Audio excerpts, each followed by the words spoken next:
What was it like growing up without a father for most of the time? I was 9 years old when my dad died, and I had two sisters. I had an older sister and a younger sister, and my grandmother lived with us. So when my dad died, my mom went to work. She had been a stay-at-home mom, and then she went to work, and she worked at Sears. And then when she would work, since my grandmother lived upstairs, she would take care of us. And um, we pretty much did everything as far, my sisters and I, as far as mowing the lawn, taking care of cleaning the house.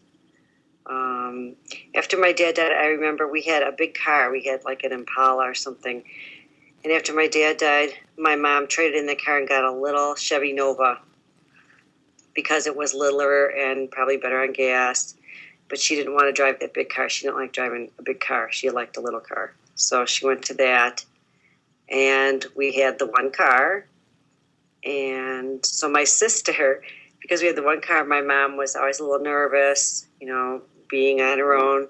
She would, my sister didn't learn to drive till she was 20 years old, 20 or 21.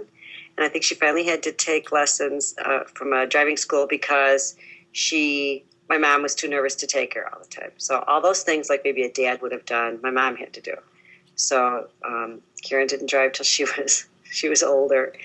And I also remember, the neighbors were all very nice when my dad died. And so like in the winter shoveling, they would offer to come over and shovel. Some man down the street knew that it was just all women living in the house. So he would come down the street and shovel. Or once I remember my mom was up on a ladder trying to clean out gutters, and the man saw her and said, "Well, get off the ladder." And he did it. But she would never ask for help or ask anybody to do anything.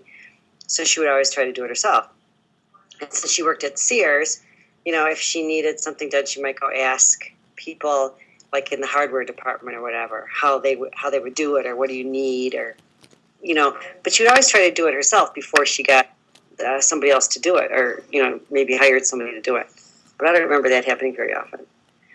But one time, this must have been sometime in the 60s, when things started changing with the riots, and there were downtown, there was the Democratic Convention. I think maybe that was like 68.